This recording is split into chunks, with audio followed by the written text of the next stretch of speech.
Ladies and gentlemen, welcome back to another episode of the No ID podcast. Have a comedian here. This man has, I called him about 5 minutes ago, an underground comedy king, meaning he's one of those ones that has the talent. He has the juice. The has a special out now called My Special Boy. This is a tribute to his son, which is like a, if you haven't seen it, it's in his bio. I saw him on an Explore page, the one and only comedian. Hold on. Josh Ward.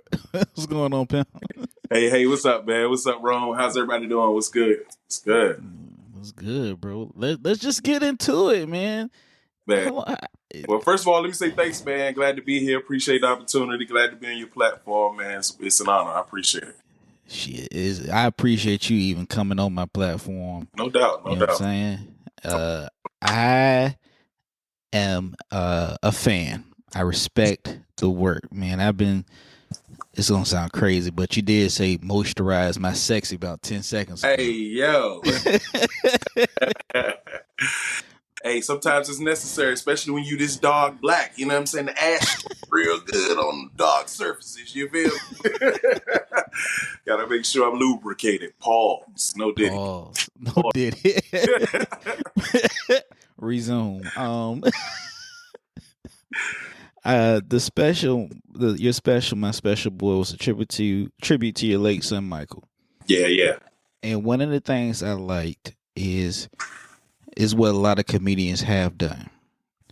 They turned grief into laughter and was more therapeutic for everybody. And in those 21 minutes and 27 seconds, I know the exact time because I watched the special 2 times. Wow. Right? I watched the special 2 times, which is in the link in his bio, by the way. Just want to throw it out there to the people that's listening. Go run them numbers up. Yeah. You got into it. Yeah.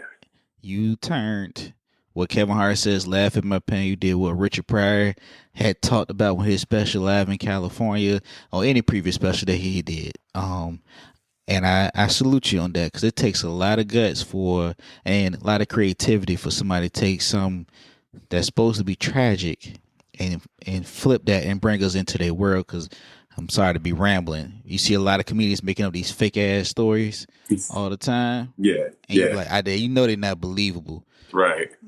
But you actually took something and did it. And I just felt like you just deserve your flowers for that. Because I know that probably took a lot. Wow. Yeah. I appreciate that, man. It was definitely, for me, it definitely was therapeutic in a way, but also it was like a challenge. You know, I'm a fan of comedy, man. I'm a fan of the game since childhood. And so, yeah, like you, I've watched a lot of comedians take their tough times, their hard times, things like that, and translate it on stage and find a way to still find some funny in it. You know what I'm saying? And so that was the goal in that. Even when I was writing that material, you know, I was just like, I got to try to find a way to be vulnerable about it and find a way to be real about it, but still be funny somehow. And I took it as a challenge. Like, if you're going to do this art, I feel like on the highest level, you got to make it personal. Those are the people who last, you know what I'm saying? When you make it personal, when you can bring people into your world, when you can tell a story, when you can relate, you know, things that you'll think about later, all of that stuff. So yeah, that was my goal with it, man. That was my goal with it. It still wasn't perfect, but I only got one shot at it. So, you know, I'm like, cool. There's a couple of bits that I didn't get off. I was like, but once it's done, it's done. It's done. It's done. I'm proud of it. I'm proud of the project. It came out really well. The production quality is good on it. The audio and everything's good on it. And it's definitely a meaningful piece for me, for that being my first special ever. Was in that fashion and about that topic. So I was like, this is the shot. I'm going to do this for him, man. So it pushed me, it challenged me in ways that I'd never been before. And I'm just, you know, proud of myself for doing it, to be honest. Like, takes a lot. You know, you carry a lot with that every day. And so to be able to translate that, I was like, when I did that, I was like, yeah, you might have it. You might have something for this comedy thing. You know what I'm saying? To do that. So proud of it, man. Appreciate it. Thank you so much for watching. Thank you to all y'all who go watch the special, My Special Boy on YouTube at Josh Ward Comedy. It's definitely it's a good time, but it's also like it's heavy a little bit. But yeah, it's I think it's a piece of art for me. So my first one of many, hopefully. So I think you got. I think you can do like a Cat Williams type. Do like at least 10 more. yeah, yeah. And That's my goal, man. Building the dexterity as well to be on stage for a long period of time.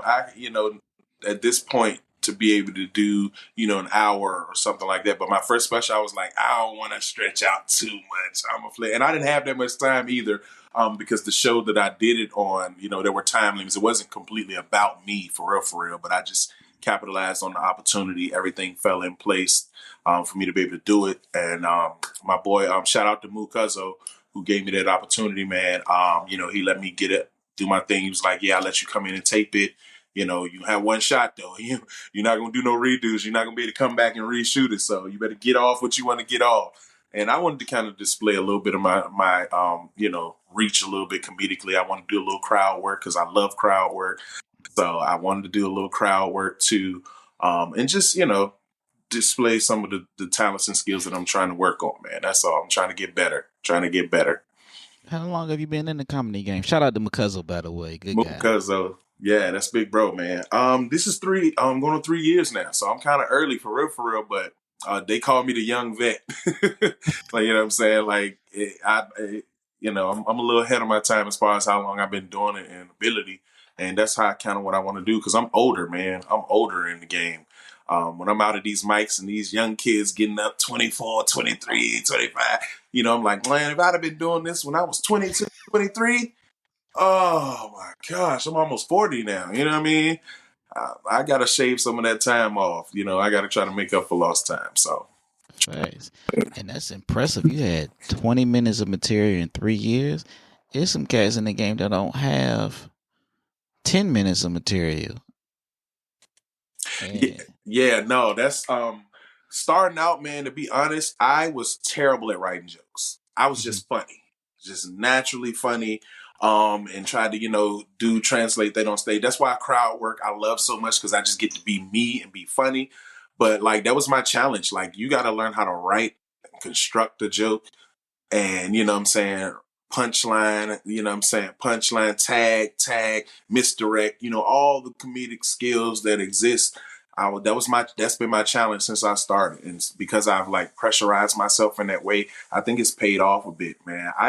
If I could remember it all, I could do 4 hours, bro. if I could remember it all, dude, I got bits I haven't even done yet. For real. The longest I ever did was an hour. Yeah, hours the longest I've ever done. But yeah, it's been a stretch. So I've been stretching myself. So I'm proud of that too. I'm not afraid of the long time. I actually do better with long times. I hate 5 and 10 minute spots. I hate 5-10 minute spots. I want 15 and up. 15 to 30. That's my bread and butter. 45. Oh, we about to cook. We about to cook. Because then you can really get off. You know what I mean? You can really get off.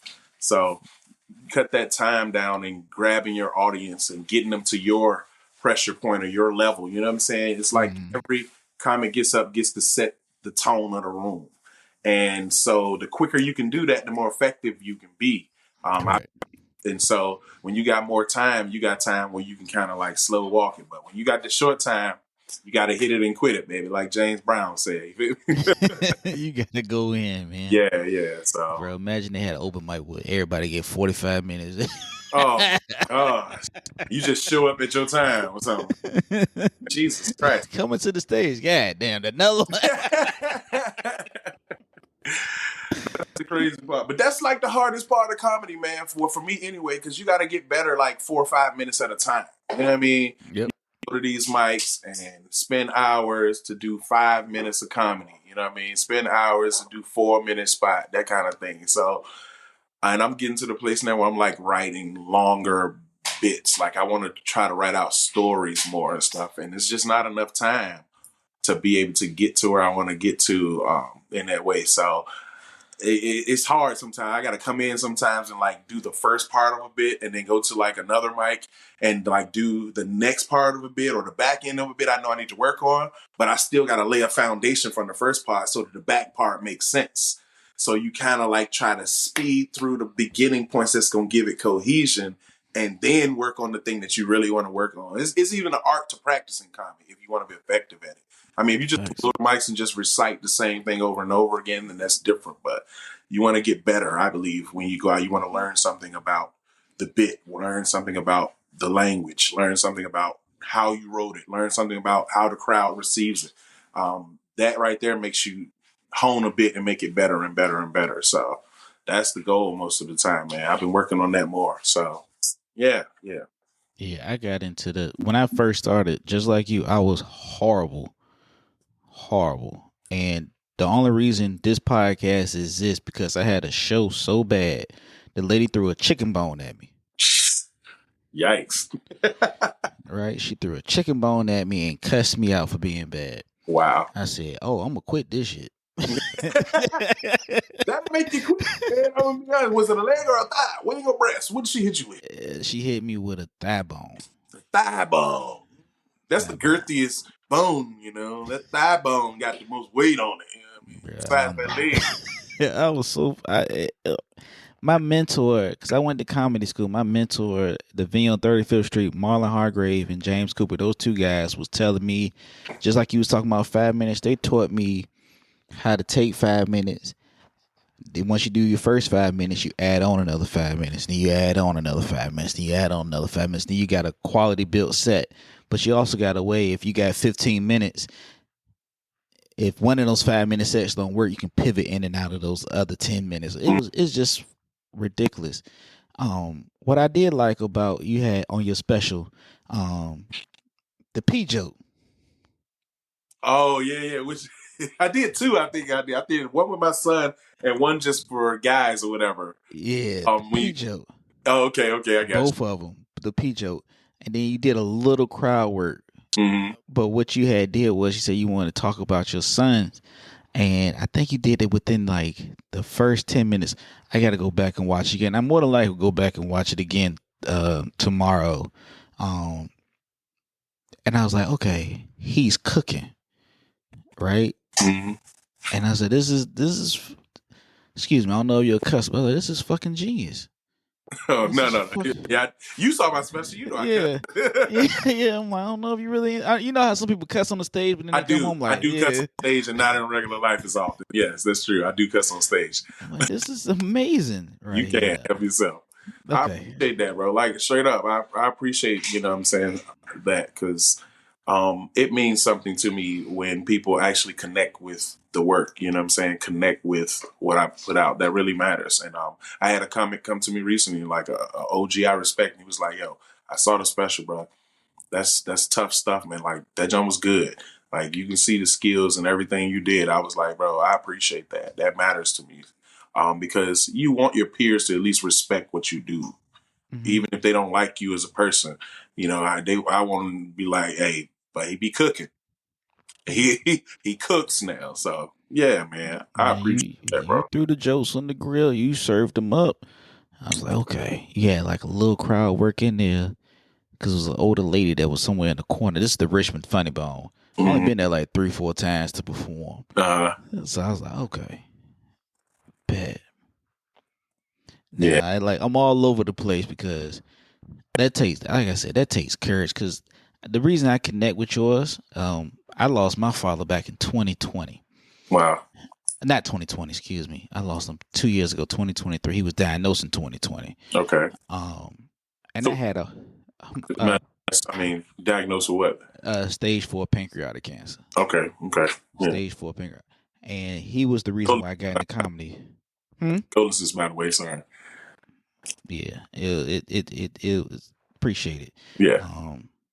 And I actually wrote a bit. I wrote like 10 minutes about the funeral. I don't know if anybody's ever been to a black funeral. Black funerals are comedy. Mm-hmm. Right? Especially mine. Pure comedy, bro. Pure comedy, bro.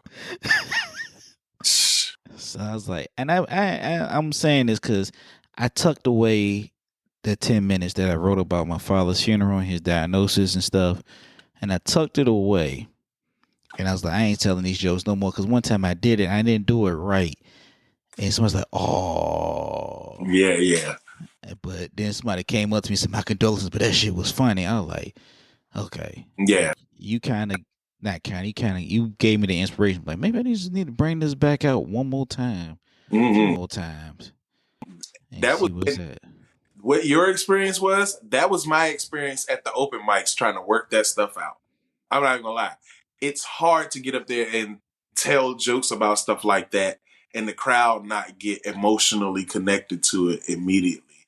And that was the challenge. I was like, all right, man, like every mic I did, I had to like address the audience, like, y'all can't get all sad about this, because then I'm not gonna be able to, you know what I'm saying? It's not gonna be funny if Mhm. y'all in here about to weep for me. You know what I mean? So definitely that was one of the biggest challenges of working out that material, is having to go out to mics and figure it out. And when it wasn't figured out, that was tough. That was tough because the crowd, I don't know, when you get this somber energy from the crowd, it kind of makes you sad too. Like you should be sad. And I'm like, I know I am actually sad, but right now I'm trying to do something, so I don't have time to be sad about this. You know what I mean? So I'm grateful I had a chance to have those tough moments beforehand. That way, when it got on stage, like I could feel it in the room happening. And if you notice, I addressed it. You know what I'm saying, during the room to bring the room back up from it, because they was trying to go there, and I was like, nah, y'all better come on with it. Unpucker your butt cheeks. It's about to get worse. So I don't want to hear it. I don't want to hear it. So that's definitely tough. That was one of the tougher parts of it. Definitely. Now I you've got an been doing. interesting story actually about a mic Mhm. while I was working it out. You mind if I tell it? Go ahead, share it, baby. Yeah, so I went out to a mic to work out some of the material, whatever. I get up there, I do my set. It's a good set. It goes okay. I still had that same work through the somberness of the audience, and then this guy comes behind me and like literally roasts me. Now, this was like one of the first mics I had gone to since my son had died. Actually, this was my first time back out, and I don't know this guy. He's like new to the scene. I've never seen him before. And I guess he didn't have no jokes. So his jokes was going to be to try to make fun of me. So I go out to this mic. I throw on like sweatpants, a hoodie. I got on Crocs. Like, I'm low key depressed right now. Like, I'm in real life, I'm depressed. But also, I got to work out this stuff. So I just Mhm. throw something on to get out here to get through it and work through it. And then the guy comes up behind me and like roasts my outfit. You know what I'm saying? Because I came to an open mic with Crocs and a hoodie on and all that. I'm like, bro, if this is the top tier place for you to come and put on your duds and stunt and show all, you're in a low place in life, man. That's an open mic in a top. We're in a basement dungeon / attic. I don't even know how you do that. I've never seen a dungeon upstairs, my nigga. What are we talking about? We're in an upstairs dungeon. What is we fresh? You know what I mean? It's 11 people in here. Really? So that was an interesting occurrence. He pissed me off. I got up and left the mic because on the inside I was about to cry, but on the outside I was about to fight. So I'm about to smack this white man with tears in my eyes, I bro. think the crazy thing is, I think I know who you talk about. But I don't want to say his name on the show. Nah, it ain't who you think. It's a newer guy. You probably never seen this guy before. So the person I think you might be thinking is it's been in the scene for a while. Mm-mm. Oh, okay. Well, it might be. You might know. Mm-mm. But Mm-mm. I had a vendetta out on this guy. If I ever see him at another mic, he is getting the works. You hear? Oh, you gonna roast me in my depression? Oh, Nick, I can't wait. I never saw him again. He never came out, and his set bombed. Let's be clear. Always, they always do. They Set always do. because the crowd wasn't with it. Because my jokes was telling them I'm grieving, and like, bro, you gonna make fun of the grieving guy? The crowd wasn't with that, so he tried to pivot, do some of his stuff. Nothing landed at that point. You would turn the whole room sour against you. Like, everybody was already like, that was so brave for him to even get up there. And then you would come behind me and be a dick? Oh my God, bro. So yeah, it didn't go well. I never saw him again. But if I ever see him again, it's going to be smoke. It's going to be some furniture moving. On stage, though. On stage. On Nah. stage. Yeah. Have I ever got roasted bad? I had one comedian try it, and I was like, I'm gonna get his ass. And I waited till the next week. He showed up at the mic. He's like, what spot you want to go to? I said, man, put him in front of me. Mm-hmm. I was like, you remember when you was talking shit? I was like, you know what? that 5 minutes is bad when you got the right material, don't you? Yeah. 5 minutes turned to a long time if you ain't got nothing to say. I was like, yeah, what you say? Remember last week? We talked about my hairline. I forgot my hat in the car. He was like, young bastard. I was so hot. Yeah, I ain't gonna lie. You do have a church deacon, John. You know what I'm saying? Oh man, It's all right. sad. It's all right though. It's all right though. John, you got to ride with what you got. I'm balled all the way because man, I'm back here too. I just gave up. You still fighting a good fight. I gave up. Uh, you know what? I bought Beyonce's hair products. I just got them I don't last even want. week. I ain't even want to hear nothing after Beyonce. I bought Beyonce's Cowboy Carter album, and I just knew all my follicles was gonna jam. Oh my god! What are we saying? I saw it on Instagram. I was like, oh, they said that the sacred, the Yeah. creed is supposed to bring him back. I was like, okay, What? bet. Oh, so she got some hair growth stuff? Yeah, yeah. Never knew. I never knew. I said, I've been doing this right here. I've been just going right here. Keep it up. Believe in yourself. I believe in you. I mean, you know what? I appreciate you, brother. I believe in you, man. I appreciate Keep hope alive. it. Who was your inspiration, or what was your inspiration to get into comedy? What was that thing that I know you say you was always funny, right? But what was that thing that was like, yeah, I'm gonna get this. I'm gonna try this and keep going. Crazy thing is, I always loved stand up from childhood. Like I always loved comedy and stand up from childhood. It was I don't know, Eddie Murphy's my goat. You know what I'm saying? So growing up watching Eddie and Richard Pryor, watching a lot of the older comedians and stuff. I actually have their records, around here and stuff. Like it was always a thing that was inside, but like I never felt like I could actually pursue that. Like that didn't seem real. Crazy thing, when we were kids, I got 5 brothers and sisters, so 6 of us. We literally used to do like comedy skits for each other. We set up chairs, and the other 5 sat down, and one of us would get up, and we would try to make the other ones laugh, like literally like a comedy show. And now, in retrospect, I'm like, it was there the whole time. Like I wasn't even paying attention to the connection until I started doing comedy. I was like, duh. So, always had this thing inside that I wanted to pursue, never found space. I actually spent a lot of time, I grew up in church.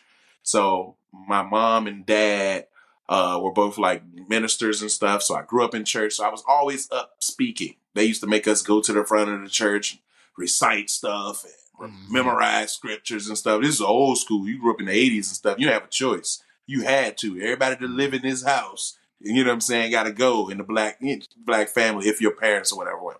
So I always used to do public speaking, stuff like that. And I grew in church and started speaking in church and stuff like that. But then I will always be funny, while I'm doing it.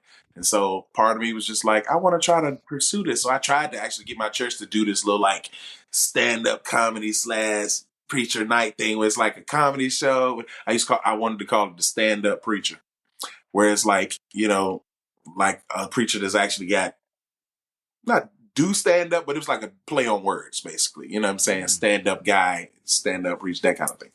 And so never really did it, but had opportunities to just talk and be funny. And then 2020, the pandemic came, and like, the world shut down and everything went crazy. And I was like, you know what? People dying that ain't never died before. You know what I'm saying? And I could be next. And so I don't want to live and die with this in my heart and never actually give it a shot. Why not? So then I just started writing. I just started like trying to write jokes and stuff. And when I first started, like my whole set was just about dogs. It was about dogs, bro. I was literally going to do a special on dogs. I was just joking about dogs. I got an interesting perspective, I think, about dogs. And so I was telling all these dog jokes, dog jokes and stuff like that. And then I was like, I don't want to be the dog guy. You know what I mean? So I actually performed for my wife in the house with the TV remote. I did during the pandemic. I wrote some stuff. I've been working on it, for a while. I was like, let me just try to perform and stuff. So did a little performance for her in the house. She was like, it was funny. Like, it felt like it was comedy. You know, it didn't feel like he was trying. It just felt like, you know, it was funny. So then my first, I guess, performance in front of people outside of her was a family reunion. And my family was like, you know, they was like, anybody want to do different, you know, talent, do something, whatever, entertainment? I was like, yeah, I want to try. I want to do some comedy. And he was like, you do comedy? I want to. I was like, all right. So they let me get out there and, you know, for like 25, my first time performing was like 25, 30 minutes. And at the family reunion with all my family sitting in chairs and stuff, I got out there with my aunties and great uncles and everybody and said some outlandish stuff. The way I am on stage, it was in me from the beginning. Like I never wanted to be like a clean comic or anything because the comics that I like were not clean. Like Thanks. I didn't grow up laughing at clean comedy. That's not what I thought was funny.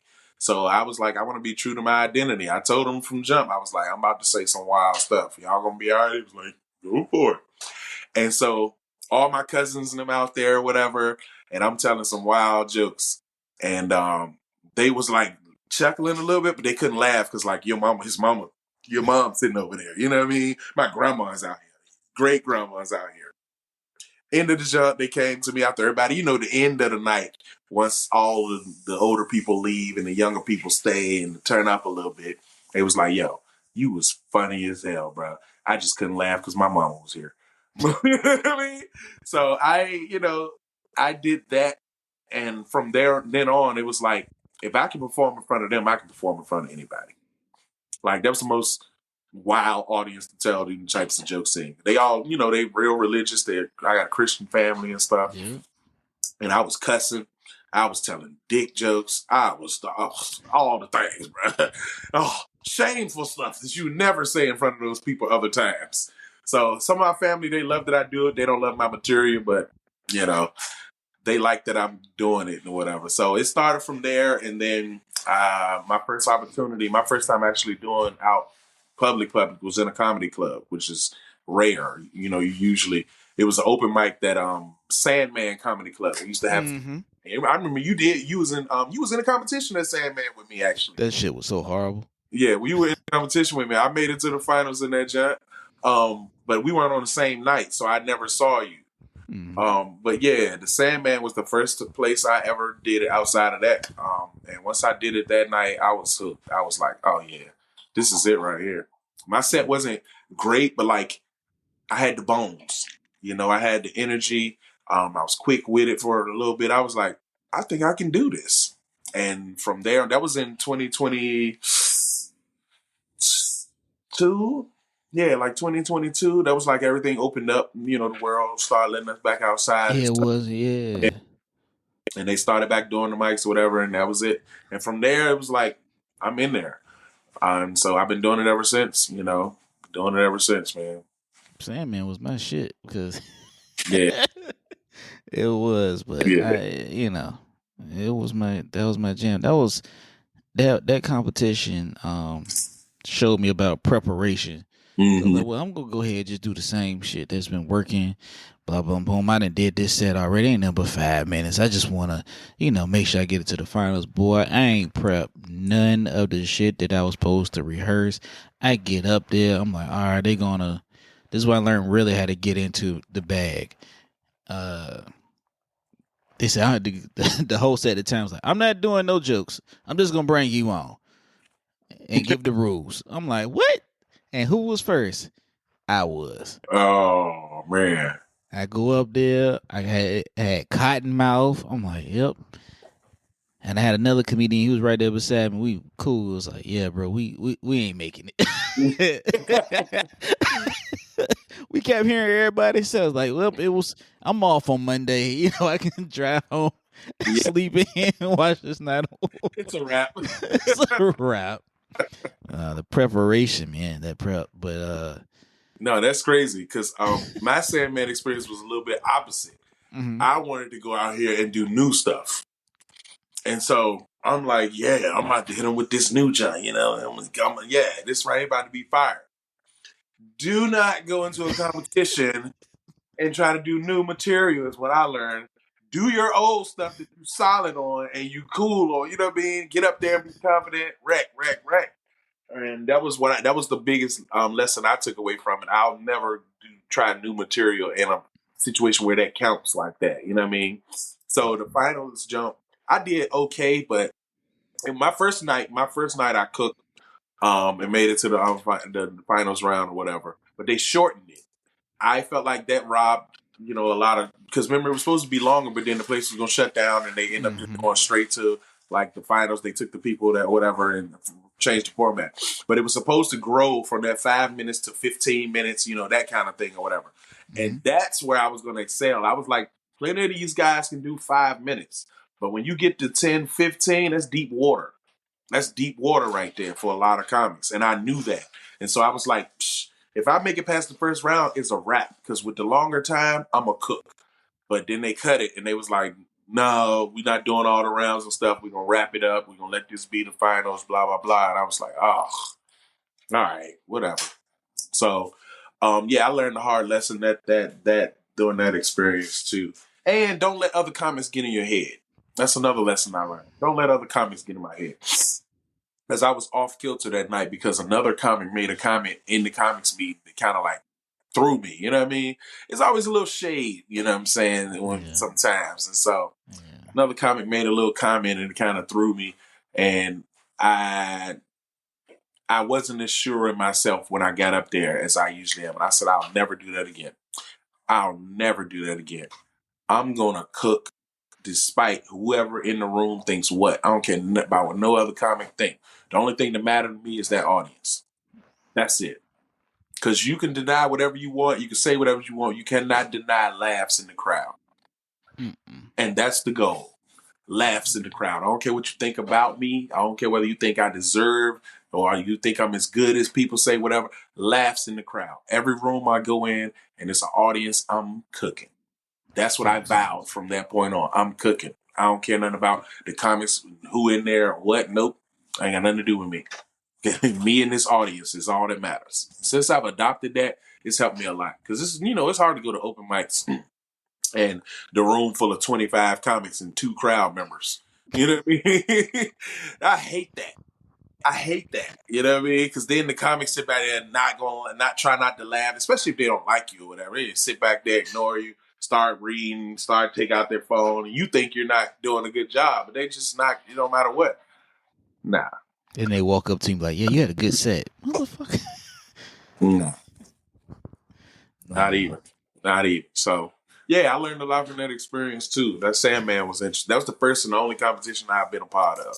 I said I'm gonna do another one eventually, but I don't know when that's gonna be. When this opportunity is right. The last one they had, I wasn't able to make it all the days, so I didn't even sign the Pearl Street one. I think Pearl Street had a jump. I was in that one. Funny wrong. Laz Hammond won that. Shout out to Laz, man. Laz one of my faves in the scene, man. Laz is a beast. We've definitely been on some shows together. And yeah, we got, Laz one of my faves. So shout out to Laz Ham who won that jump. But I couldn't be there every week on Tuesday. I could only be there like I think 2 of them, like 1 or 2 of them. The last one and one other one. And I was like, oh, there's no need for me to sign up for that. So, I was in that one. That's how I know who you knew it was talking about. Probably that was oh, roasting you about the Crocs. I was in that one, oh no, they and weren't in that. they wanted that one. Mhm. Okay. This was a new comic. Like I think they just graduated from the little class or something like that. Like they were new to the game altogether. He learned some lessons that night though. Hopefully. Probably, but you know what? Some of us don't. Some of us don't learn them. I Well, let's think be it's clear. While he was on stage, I did roast back. Oh, I ain't say that. I did roast back from the audience. I forgot that part. So yeah, I did roast back during the set, and then I left after. But yeah, it was a lot. Yeah, a lot of us don't learn those lessons, man. I think a lot of us try and be alphas, but really deep down inside we betas. A lot of us want to be big sharks in small ponds. A lot of us want it real quick. Like it'd be a comedian that's doing it for 6 months. Be like, yeah, I'm getting the open mic. I'm like, do what you got to do, man. Yeah, good luck with that. What's your take on that? On like running a mic, man? Because I've had some offers to do so, and I've thought about it, but I just don't see the benefit just yet. Personally, like I know you get guaranteed time, sure, but does that weigh out the production? You know, the work that it's. Have you ever ran your own mic? Hmm. So yeah, what are the benefits of running your own? You get guaranteed time, maybe a free meal, and a little bit of money in your pocket. That's it. Now, if you do decide to run your open mic, um, I wouldn't do one every week. Yeah, Yeah, that's the don't. thing too. Yeah, I don't want a weekly jump. I can't. don't don't burn through yourself. Don't burn through your material, and don't burn through comedians, because the allure of having a mic once every 2 weeks or once a month is the greatest thing ever. Mm, Um, I personally don't want to run one. My run lasted 3 weeks. mm, It lasted 3 weeks. I was running with three other comedians. mm, I stepped away because I put it on my story a couple of weeks ago, but I can see where it falters into. mm, I've also had opportunities to put on shows, but my thing is I love a lot of these comedians, but I don't want to jeopardize their craft or put their name in danger if the show don't go right. So I just rather just ask for some time, go pull up at an open mic, yeah, and keep it pushing. Me yeah. personally, but if you want, I think everybody should at least produce one show in 5 years of comedy. So Mm. Why do you say that? just want to get the experience. That's it. Okay. Just one notch on your belt. I think everybody should do at least produce one show. They Well, can actually, actually. I have produced a show because I put a show together in North Carolina, and brought some of my boys up here from up here down there, Mhm. and did it whatever for a family event. So I mean, I guess that counts. I paid them. You know what I'm saying? Took That care. does count. So yeah, I produced the show. I was the host. So you know what I mean. It was a good time. It was a good time. A couple little shaky moments. Couple little shaky moments for some of the comics because you know certain crowd, you got to know your audience. You know what I mean? You got to know your audience. And if you realize that your audience not vibing with what you're doing, you got to be able to pivot. You got to be able to find a way to grab them. And one of the comics, he was just so vulgar, and it was just a lot for the audience. And then he wasn't telling no jokes. So you just up here cussing a lot and talking about a bunch of stuff, but you weren't telling jokes for real, for real. And so the vulgarity is tolerated when it's in context of funny in the material, and it's like pacing and timing and all that too. And but yeah, I was like, bro, whenever they start yelling out at you and saying stuff like, "You doing all that cussing, you ain't saying that," it's like, oh, Woo. Woo. you heard the lady. She telling you what the problem is. What you gonna do? And he ran the light like crazy. Like I was trying to get this nigga off stage for like 6 minutes, bro. I'm like, bruh, what we doing, man? What we doing? So Man, that kind of stuff I don't deal with. I don't deal with it either. I had one comedian. He did it numerous times. He ain't run no light, but he gave up in the middle of the joke where they had to do like a "Let's go, yeah, you can do it, keep going, bro." And it was Oh, like, I'm like, what? What are we doing? not the church encouragement. Everybody just started clapping for you. Yeah. Yeah, and he before the show, I'm not really approachable for anything. I'm quiet as shit before I even go on the stage. Um, I'm trying to get my mind right. I said he was asking me for some advice. I said, "Hey, lock in because this isn't a black room. This is a Mm-hmm. excuse me, Elaine. This is a nigga room you about to Mm-hmm. walk into, which means you better be able to fire off, Right. mess with somebody in the crowd, and keep it pushing." Yeah. And yep, Yeah. Yeah. It's like flamed out. that sometimes. It's like that sometimes. Well, man, Josh, I do appreciate you coming on. This has been a good convo, bro. I hope That's to it. We connect. wrapping up Hey, man, let me tell already. you. Hey, bro, I appreciate your time, but I'm gonna say it Okay. like this: they got us back in the office with the government, bro. Yeah. I Yeah. gotta get up 4:30 in the morning. Jeez, bro, that's crazy. 4:30.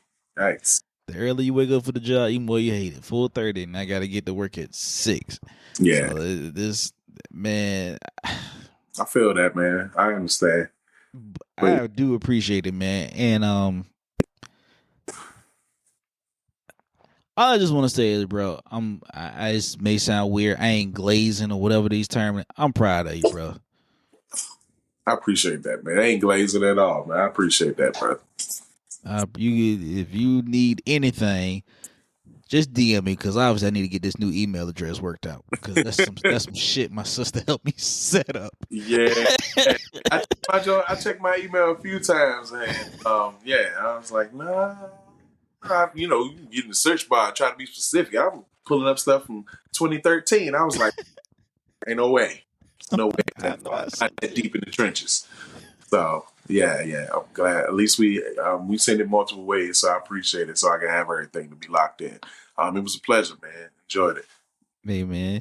And people want to follow you and get in contact. Which way do they go to? Yeah, follow me at Josh Ward Comedy on all platforms. TikTok banned me right now, so I got to start a new page on TikTok.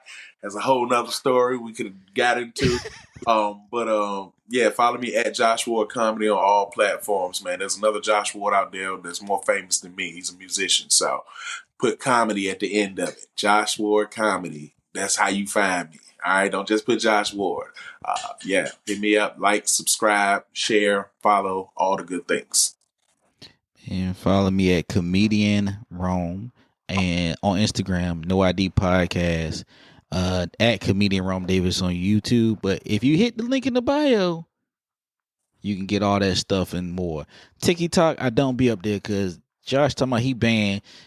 This ban is about to be lifted. About to get rid of TikTok. My dumb ass deleted the whole thing, Uh, brung it back, and I'm like, yeah, it ain't hitting no more. But you know, there was a space where people deleted it and couldn't put it back on their phone. Like people was being petty, going in other people's phones and deleting the app off the check because they couldn't put it back. Wasn't that? Was that a thing? That was the whole it thing. was a thing. It was That's a crazy. thing. It was like Flappy Birds back in the day. I don't. What's Flappy Birds? Flappy Birds was it was a game. I lie to you not. It was a game on the iPhone. It's just like I don't know. I can't really explain it, but I know that if you updated your phone to the new software because of copyright things, they deleted the Flappy Birds off. So if you guys got time, you can Google this Flappy Birds. People was actually selling outdated iPhones with the Flappy Birds game for like couple thousands of dollars, like What? 16,000. Because it still Yeah, had the game on it. still had the game on it. It was like that old Atari type feel Mario, this Super Nintendo type. Oh yeah. I have seen that before. I just googled it. Yeah, I have seen that before. People was hooked on that junk though. I Yeah, was people one was of them. on that Flappy Birds. I remember. Okay, all right. That's the jump where like go up or down, and you got to like maneuver between the tunnels and all of that. Yeah. I know what you're talking about. That's wild. If I didn't have the automatic updates, boy, I could, we be You'd having be a whole rich. we be having a whole different conversation. Probably wouldn't be no damn comedy on the podcast. Nah, I feel that though. But Josh, man, keep going, bro. That's all I got to say, bro. Like, just keep going. Thank you for making fun of my deacon hairline Nah, earlier. no offense, man. Please, I hope you can take a joke, bro. I was like, I can take a joke. I can take a joke. yeah, nah, you I good. can take a joke. Yeah, Yeah. same to you, man. I checked out some of your stuff as well. Keep going, keep grinding, man. Yeah, there's no end in sight because there is no end for this, man. That's the thing. If you're looking for a destination in comedy, there is none. The only destination is your next stage. So Amen. keep it going. Amen. We're gonna sign off right quick. And we'll stop the